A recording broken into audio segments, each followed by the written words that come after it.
Himachal news 24/7। आज चंबा जिले के तरेलू में 9वीं ड्रैगन बोट रेस का समापन हुआ, जिसमें मुख्य अतिथि के रूप में प्रदेश के मुख्यमंत्री जयराम ठाकुर ने शिरकत की। इस अवसर पर उन्होंने विजेता व उपविजेता प्रतिभागियों को इनाम भी वितरित किए। आपको बता दें कि 15 नवंबर से 18 नवंबर तक चलने वाली इस प्रतियोगिता में देश भर के 19 राज्यों की टीमों ने भाग लिया, जिसमें अलग-अलग प्रतियोगिताएं करवाई गई। समापन समारोह से पूर्व मुख्यमंत्री जयराम ठाकुर ने करीब 102 करोड़ रुपए की लागत से बनने वाली योजनाओं के उद्घाटन और शिलान्यास भी किए। मुख्यमंत्री ने विधानसभा क्षेत्र के कुछ स्कूलों को भी अपग्रेड करने की घोषणा की। मुख्यमंत्री जयराम ठाकुर ने डलहौजी में डिग्री कॉलेज खोलने की भी घोषणा की। अपने संबोधन में मुख्यमंत्री जयराम ठाकुर ने विपक्ष को घेरने का कोई भी कसर नहीं छोड़ी। इसी दौरान उन्होंने डलहौजी विधायिका पर भी कुछ तंज कसे। अभी हाल ही में उपचुनाव में भाजपा की हार के बारे में जब मुख्यमंत्री को पूछा गया तो उन्होंने कहा कि 2022 के चुनावों में इसका जवाब आपको मिल जाएगा। चंबा के लिए जब मंत्री पद की बात मुख्यमंत्री से पूछी गई, तब जवाब में उन्होंने कहा कि उन्होंने विधानसभा उपाध्यक्ष के लिए चुनाव से हंसराज जी को विधानसभा में लाया है, वह भी एक मंत्री पद की तरह ही है। मुख्यमंत्री ने जल्द ही दोबारा से विधानसभा क्षेत्र के दौरे की भी बात कही है। बहुत सारे अलग अलग विभागों के शिलान्यास और उद्घाटन करने का आज अवसर मिला और मैं समझता हूं कि डलहौजी विधानसभा क्षेत्र के अंतर्गत जो विकास की दृष्टि से जो ज़रूरी था, उनमें से अधिकांश चीज़ों के लिए एक अच्छी शुरुआत हुई है। और आईपीएस डिपार्टमेंट की ही एक स्कीम जो है वो लगभग 65 करोड़ के लिए डलहौजी शहर के लिए होगी, और जिसमें एयरफोर्स के ओर से भी हमको कुछ उसमें आर्थिक रूप से सहयोग मिला है। उससे निश्चित रूप से बहुत लंबे समय तक के लिए डलहौजी के जो पीने के पानी की समस्या का समाधान होगा। आज मैं विशेष तौर से जिस इवेंट के लिए यहाँ पर आया था, वो एक तरह का पहला इवेंट है हिमाचल प्रदेश में, जिसमें बड़ी संख्या में 800 पार्टिसिपेंट्स और 19 प्रदेशों के हमारे नौजवान साथियों ने उसमें पार्टिसिपेट किया। और मैं उन सभी बच्चों को बधाई भी देता हूँ, शुभकामनाएं भी देता हूँ। हालांकि हिमाचल प्रदेश में अभी वाटर स्पोर्ट्स के फील्ड में हमको बहुत कुछ करने को बाकी है।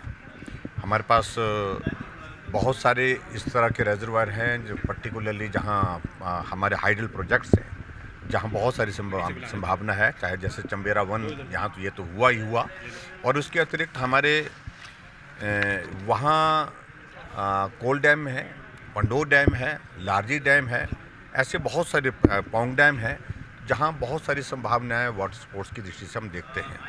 और सबसे बड़ी बात जो है वो चलो चंबा अभियान के अंतर्गत एक बहुत बेहतरीन प्रयास हो रहा है हिमाचल प्रदेश में चंबा को पर्यटन की दृष्टि से आगे लाने के लिए। जो ऐसे अनछुए डेस्टिनेशन हैं जहाँ अभी तक टूरिस्ट के लिए वो उतनी ज़्यादा परिचित नहीं है, उन सभी साइट्स पे पहुंचाने के लिए एक प्रयत्न सरकार की ओर से हो रहा है। और मैं समझता हूं कि आने वाले समय में चलो चंबा अभियान के अंतर्गत चंबा का रहन सहन, चंबा का खान पान, चंबा का हस्तकला शिल्प का, और उसके साथ साथ में चंबा की कुजीन का, इन सारी चीज़ों का एक एक्सपोजर जब होगा तो पर्यटन की दृष्टि से उसका निश्चित रूप से लाभ रहेगा। बहुत सारे अलग अलग विभागों के शिलान्यास और उद्घाटन करने का आज अवसर मिला और मैं समझता हूं कि डलहौजी विधानसभा क्षेत्र के अंतर्गत जो विकास की दृष्टि से जो ज़रूरी था, उनमें से अधिकांश चीज़ों के लिए एक अच्छी शुरुआत हुई है। और आईपीएस डिपार्टमेंट की ही एक स्कीम जो है वो लगभग 65 करोड़ के लिए डलहौजी शहर के लिए होगी, और जिसमें एयरफोर्स के ओर से भी हमको कुछ उसमें आर्थिक रूप से सहयोग मिला है। उससे निश्चित रूप से बहुत लंबे समय तक के लिए डलहौजी के जो पीने के पानी की समस्या का समाधान होगा। आज मैं विशेष तौर से जिस इवेंट के लिए यहाँ पर आया था, वो एक तरह का पहला इवेंट है हिमाचल प्रदेश में, जिसमें बड़ी संख्या में 800 पार्टिसिपेंट्स और 19 प्रदेशों के हमारे नौजवान साथियों ने उसमें पार्टिसिपेट किया।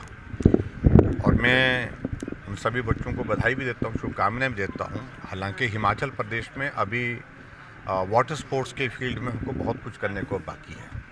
हमारे पास बहुत सारे इस तरह के रिजर्वायर हैं जो पर्टिकुलरली जहाँ हमारे हाइडल प्रोजेक्ट्स हैं, जहाँ बहुत सारी संभावना है, चाहे जैसे चंबेरा वन, यहाँ तो ये तो हुआ ही हुआ, और उसके अतिरिक्त हमारे वहाँ कोल डैम है, पंडोर डैम है, लारजी डैम है, ऐसे बहुत सारे पौंग डैम है जहाँ बहुत सारी संभावनाएं वाटर स्पोर्ट्स की दृष्टि से हम देखते हैं।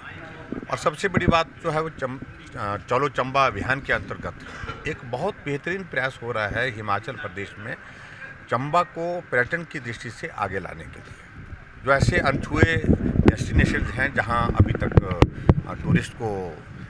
टूरिस्ट के लिए वो उतनी ज़्यादा परिचित नहीं है, उन सभी साइट्स पे पहुंचाने के लिए एक प्रयत्न सरकार की ओर से हो रहा है। और मैं समझता हूं कि आने वाले समय में चलो चंबा अभियान के अंतर्गत चंबा का रहन सहन, चंबा का खान पान, चंबा का हस्तकला शिल्प का, और उसके साथ साथ में चंबा की कुजीन का, इन सारी चीज़ों का एक एक्सपोजर जब होगा तो पर्यटन की दृष्टि से उसका निश्चित रूप से लाभ रहेगा।